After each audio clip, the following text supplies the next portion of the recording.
Kung hihingi ka na rin sa Diyos, bakit hindi ka pa humingi ng malaki, ng marami, at ng imposible? Ano ba yung mga hinihingi mo sa Diyos? Kung mga posibleng bagay lang, wag mo nang ipagdasal sa Diyos. Kung magdadasal ka, tandaan niyo po ito. Yung dapat pinagdarasal mo, hindi maibibigay ng tao. Kung hihiling ka rin, dapat yung makakapagbigay sa iyo, ang Diyos ng imposible. Naniniwala po ba kayo na mahal tayo ng Diyos? Naniniwala ka ba na mahal ka ng Diyos? Kung oo, na naniniwala ka na mahal ka ng Diyos, di ba, magtitiwala ka na anuman ang hilingin mo sa Kanya, ipagkakaloob niya. Bakit meron paalangan sa atin na humingi ng napakalaki, napakarami, at napaka-imposibleng bagay sa Diyos? Kasi ang tingin natin sa Diyos, tao. At sino ba ang tao? Ang tao limitado. Ang tao nauubusan. Maraming beses ating karanasan, hindi po ba? Pag humingi tayo sa tao, pag nakiusap tayo sa tao, napapahiya tayo. Mapapahiya ka talaga sa tao pag humingi ka. Kasi tao siya, hindi naman siya Diyos. Kasi ang tao, limitado. Pero ang Diyos, hindi nauubusan. Ang Diyos natin ay ang Diyos ng umaapaw na grasya. Ang Diyos natin ay isang napakalaking Diyos na nagpupuno. Ang Diyos natin ay hindi Diyos na mga sakto. Ang Diyos natin ay ang Diyos na sobra-sobra. Ano ang sabi sa Psalm 23? You prepare a table before me in the presence of my enemies. My cup overflows. Pinaghahanda tayo ng Diyos. Haling sa Kanyang pagmamahal. At pag binigyan ka ng Diyos, umaapaw. Naalala niyo po yung kwento tungkol sa pagpaparami ng mga pagkain, pagpaparami ng tinapay. Alam ng Diyos ang bilang ng mga tao. Pero nung pinarami niya yung tinapay, ilan yung sobra? 12 baskets. Pwede naman na sakto lang para walang masayang. Pero anong punto ng kwento, anong punto ng milagro? Pag nagbibigay ang Diyos sa iyo, ayaw niya na sakto ka lang na nabubusog. Nagbibigay ang Diyos sa iyo, gusto niya umaapaw. Gusto niya punong-puno ka. Yan ang Diyos na sinasamba. Pero bakit hindi pinagkakaloob ng Diyos sa atin? Una, may pagdududa sa atin. Di po ba?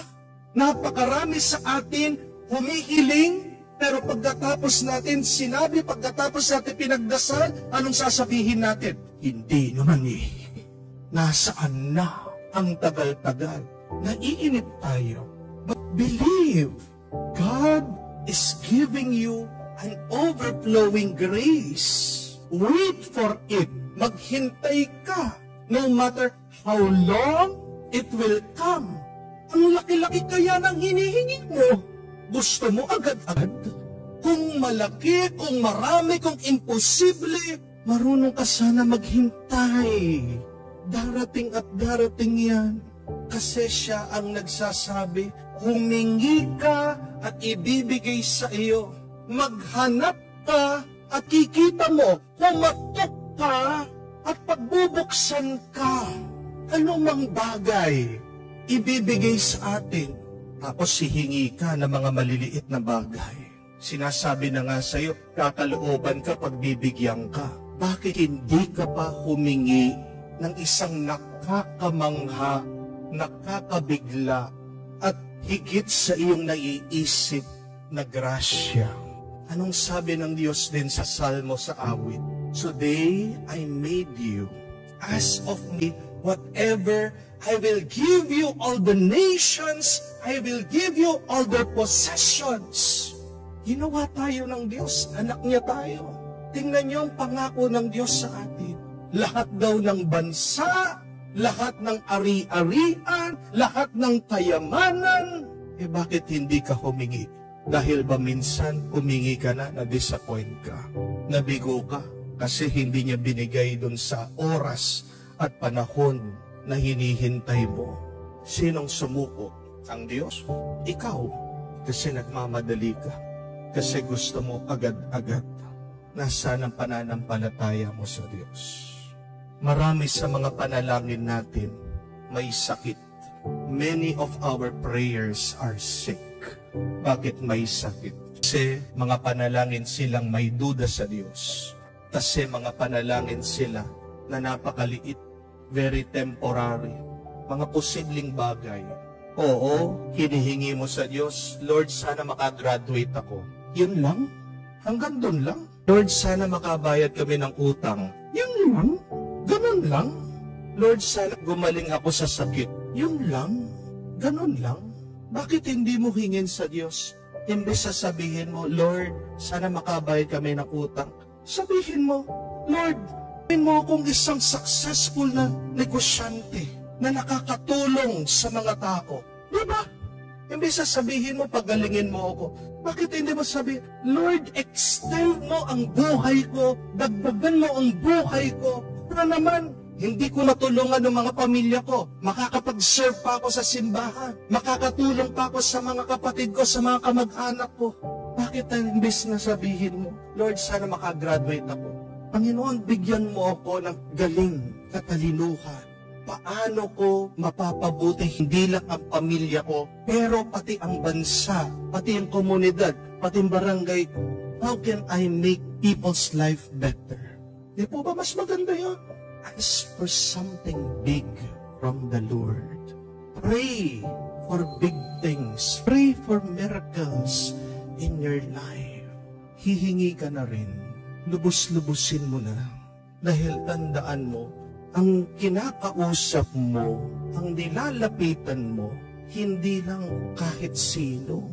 Siya ang Diyos na makapangyarihan. Siya ang Diyos na nakapangyayari na mga imposibleng bagay. If you don't believe that, kung hindi ka naniniwala, then you're just wasting your time praying. But if you believe, then ask for a miracle, a very big miracle today. Ask for something big despite your bad circumstance. Ask for something great despite of what other people are telling you. Ask for a miracle even if there are evil voices of the devil, of the demon saying otherwise. Ask for a miracle even if you feel bad inside. Kahit na lulungkot ka, nadidepress ka, wala ka sa mood, hingin mo malaking milagro sa Diyos.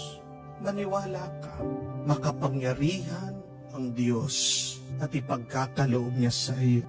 Malaki, marami at imposible.